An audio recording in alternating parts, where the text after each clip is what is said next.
नमस्कार दोस्तों, R S academy में आप सभी का स्वागत है। और आज हम बात करेंगे कुछ कक्षा 10th के क्वेश्चन आंसर की जो बैलेंस साइंस से बैलेंस से ऊपर जो पूछे गए थे, जो बैलेंस संबंधित रासायनिक क्रियाओं में किस तरह से बैलेंस किया जाता है, इस प्रकार जो पूछे गए थे। तो मैं बात करूंगा कि सबसे फर्स्ट क्वेश्चन आंसर आया कि यहाँ पर 7वें ऑप्शन पर कि निम्न अभिक्रियाओं के संतुलित रासायनिक समीकरण लिखिए। यानी जो अभिक्रिया उन्होंने दिए हैं हिंदी मीडियम से लिख करके, और इनके लिए सिंबल्स के रूप में रासायनिक समीकरण यानी केमिकल इक्वेशन को लिखना है, राइट। तो यहाँ पर पहले क्वेश्चन आंसर कितने हैं उनको देख लेते हैं। जैसे कैल्शियम हाइड्रोक्साइड और कार्बन डाइऑक्साइड की आपस में क्रिया करके कैल्शियम कार्बोनेट तथा जल बनाता है। और दूसरा जो क्वेश्चन आंसर है यहाँ पर लिया गया बी ऑप्शन पर, जिंक और सिल्वर नाइट्रेट की क्रिया करके जिंक नाइट्रेट तथा सिल्वर बनाता है। अब इनके रासायनिक के समीकरण लिखना है आपको, ठीक है ना। और तीसरा है कि तीसरा जो है वो एल्यूमिनियम की क्रिया जो है कॉपर क्लोराइड के साथ कराते हैं, तो एल्यूमिनियम क्लोराइड और कॉपर बनता है। चौथा ऑप्शन पर जो क्वेश्चन आंसर है वो barium chloride plus potassium sulphate से क्रिया करके बेरियम सल्फेट और पोटेशियम क्लोराइड बनाता है। तो फर्स्ट ऑप्शन पर जैसे कि मैंने आपको बताया था, कैल्शियम हाइड्रोक्साइड और कार्बन डाइऑक्साइड क्रिया करके कैल्शियम कार्बोनेट और जल बनाते हैं, ठीक है ना। तो इसका जो आंसर है, पहले तो आप सारे जो आंसर हैं उनको नोट कर लें एक बार, वीडियो को पॉज करके मैंने अभी दिखाए थे उनको, ठीक है। मैं समझा रहा हूँ जैसे कि यहाँ पर फर्स्ट ऑप्शन में कैल्शियम हाइड्रोक्साइड जो है कार्बन डाइऑक्साइड से क्रिया करके कैल्शियम कार्बोनेट तथा जल का निर्माण कर रहा है। और ऐसे ही यहाँ पर है जिंक की क्रिया सिल्वर नाइट्रेट से होती है, तो जिंक नाइट्रेट तथा सिल्वर सॉलिड अवस्था में प्राप्त हो जाता है, यानी Ag।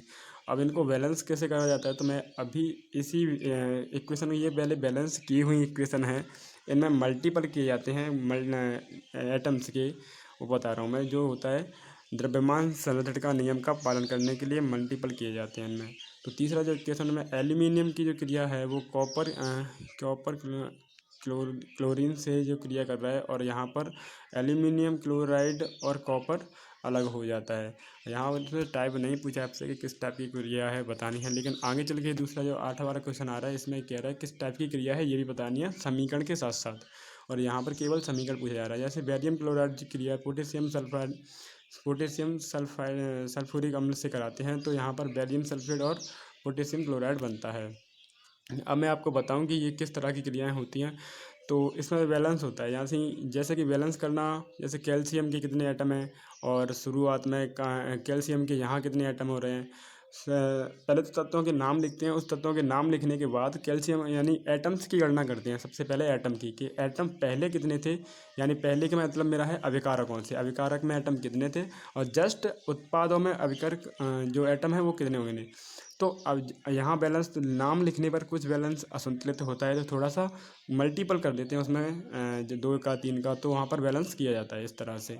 अब मैं बोलूँ यहाँ पर कैल्शियम का जो एटम है वो 1 है, और यहाँ पर भी कैल्शियम का एटम दूसरी साइड में 1 है, तो यहाँ तो बैलेंस हो रहा है। अब ऑक्सीजन के एटम गिने जाए तो ऑक्सीजन का 1 एटम यहाँ, 2 एटम यहाँ पर हैं और 2 एटम यहाँ पर हैं। और इसमें गिने हैं इस उत्पाद वाले में, तो 3 एटम यहाँ पर हैं और 1 एटम ये रहा, यानी 4 एटम हो रहे हैं टोटल। और यहाँ पर बात करें, मैं पहले बता दूं कि ये बैलेंस की हुई इक्वेशन है। और आपको अगर बैलेंस इक्वेशन से समझ में नहीं आ रहा तो आप मुझे कमेंट करें, सर मुझे बैलेंस इक्वेशन नहीं आ रहा, तो मैं सारी क्रियाओं के छोटे छोटे लेवल से स्टार्ट करूँगा और बैलेंस को ही करना प्रॉपर सिखा दूँगा कि बैलेंस कैसे करते हैं। क्योंकि एग्जाम के पॉइंट से ये बहुत ही इंपॉर्टेंट है बैलेंस करना। इसमें एटम्स की गिनती होती है, फिलहाल मैं बता दूं राइट साइड यानी यहाँ अभिकारक जो साइड होती है ये वाली, तो इसमें बैलेंस करना होता है तो एटम गिने जाते हैं कि जिंक के एटम यहाँ कितने हैं और उत्पाद में कितने होंगे। तो जिंक बस बराबर, अगर वो बराबर नहीं है तो बराबर कर दिए जाते हैं इक्वल, ओके।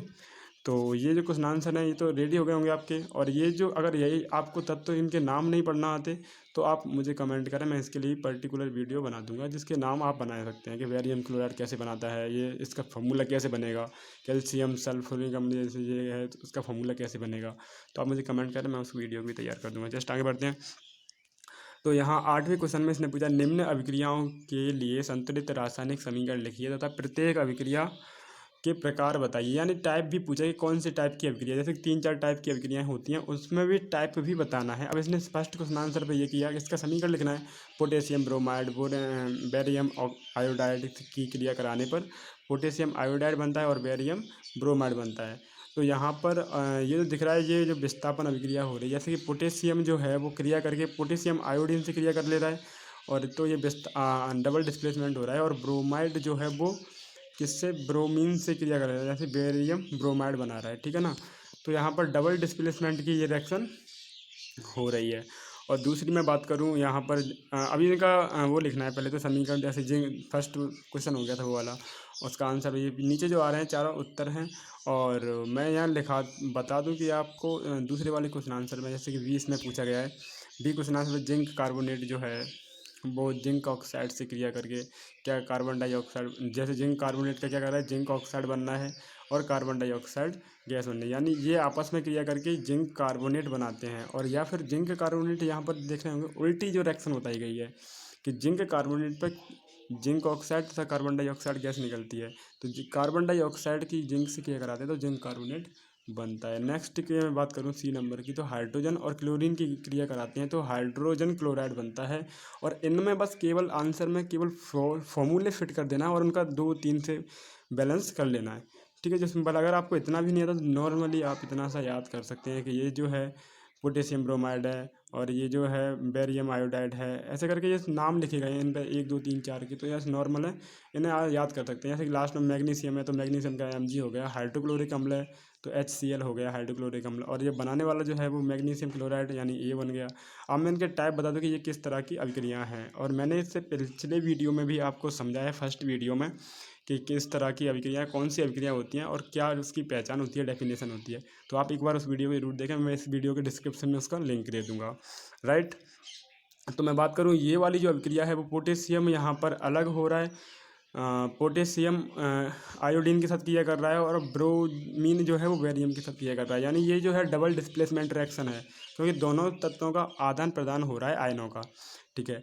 और इसमें जिंक जो है वो ऑक्सीजन के साथ क्रिया कर रहा है और जो कार्बन डाइऑक्साइड गैस निकल रही है, यानी सॉरी यहाँ पर यार ये मिस्टेक से इन्होंने गलत कर दी PDF वाले ने, कि यहाँ पर जिंक कार्बोनेट और जिंक कार्बोनेट 2 बार लिख दिया, जैसा कि होगा नहीं, यानी ये जो एलिमेंट्स जो है वो गलत है थोड़ा सा ये वाला, ठीक है। तो आप इसको नॉर्मली क्रॉस कर दें, यानी जिंक कार्बोनेट की क्रिया करने पर या जिंक ऑक्साइड और कार्बन डाइऑक्साइड गैस बन रही, तो ये जो हो गई एक तत्व 2 या 2 से अधिक तत्वों में टूट जाए तो उससे बोलते हैं डिस्प्लेसमेंट रिएक्शन, यानी विस्थापन अभिक्रिया, ठीक है। तीसरी वाली की मैं बात करूं तो यहाँ पर हाइड्रोजन और क्लोरीन की क्रिया हो रही है, 2 या 2 से अधिक तत्व और एक पदार्थ बना रहे हैं, तो इसे बोलते हैं संयोजन अभिक्रिया। तीसरे नंबर पे आप लिखेंगे संयोजन अभिक्रिया।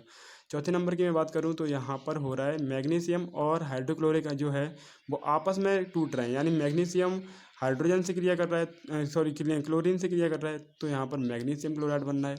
और सेकंड की मैं बात करूँ तो यहाँ हाइड्रोजन गैस मुक्त हो रही है, यानी ये भी कहीं ना कहीं विस्थापन अभिक्रिया है जो विस्थापित तत्व को कर रहा है, ठीक है ना। तो इनके अब ये समझ में आई तुम्हें, ये डबल डिस्प्लेसमेंट हुई यानी द्विविस्थापन अभिक्रिया, और ये संयोजन अभिक्रिया हुई यानी विस्थापन अभिक्रिया हुई, और ये संयोजन अभिक्रिया हुई तीसरे नंबर पर, और ये जो होती है विस्थापन अभिक्रिया होती है, ठीक है, चौथे नंबर पर। और रासायनिक समीकरण आप एक बार स्क्रीनशॉट ले लें और सभी को लिख लें, अपनी फेयर बना देना साथ साथ में। अब मैं क्वेश्चन अगले की बात करूँगा जस्ट अगली वीडियो में, तो थैंक यू, बाय।